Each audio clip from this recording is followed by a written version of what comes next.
দক্ষিণাঞ্চলের উপকূলীয় জেলা বরগুনা সদর উপজেলার ১ নম্বর বদরখালী ইউনিয়ন ও পাথরঘাটা উপজেলার কাকচিড়া ইউনিয়নের সীমানা ঘেঁষে অবস্থিত মাঝের চর। এখানে প্রায় ২০ বছর আগে নির্মিত আশ্রয়ণ প্রকল্পগুলো এখন জরাজীর্ণ ও ভাঙাচোরা। ঝুঁকিপূর্ণ এসব ঘরে মানবেতর জীবনযাপন করছেন প্রায় ৪০টি অসহায় পরিবার।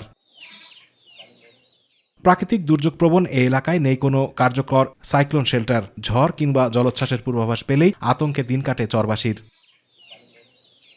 শিক্ষা ব্যবস্থাও চরম ঝুঁকির মধ্যে। মাধ্যমিক কিংবা উচ্চ মাধ্যমিক পর্যায়ে পড়াশোনা করতে শিক্ষার্থীদের নদী পাড়ি দিতে হয়। ঝড় বৃষ্টি উপেক্ষা করে জীবনের ঝুঁকি নিয়েই স্কুলে যেতে হয় শিশু কিশোরদের। আমাদের এলাকায় চারপাশে নদী, কোনোটা বেরিবাত নাই। আমরা কি করবো?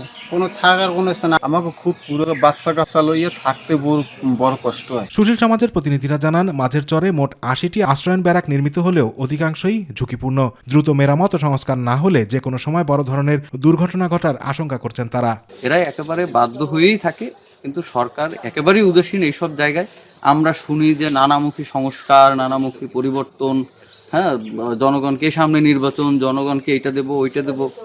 আমার মনে হয় না যে এখানে কেউ এসেছে। প্রায় ২০ বছর আগে নির্মিত মাঝের চরের আশ্রয়ণ প্রকল্পগুলো নজরদারিতে রয়েছে। আলাদা বরাদ্দ না থাকলেও যতটুকু সম্ভব সরকারি সহায়তা অব্যাহত রাখা হবে বলে জানান জেলা প্রশাসক। ওখানে যে যারা জন্য ঘরে যে মানুষগুলো বসবাস করে তাদের কথা চিন্তা করে আমরা মাঝে ভূমি মন্ত্রণালয়ে চিঠিও লিখেছিলাম, ওই প্রকল্পের পিডি বরাবর, যে আমরা এই মানুষদের জন্য বা এইটার জন্য কোনো সংস্কারের বাবদ কোনো বরাদ্দ পাবো কিনা। আতিকুর রহমান তিতাস, মাই টিভি।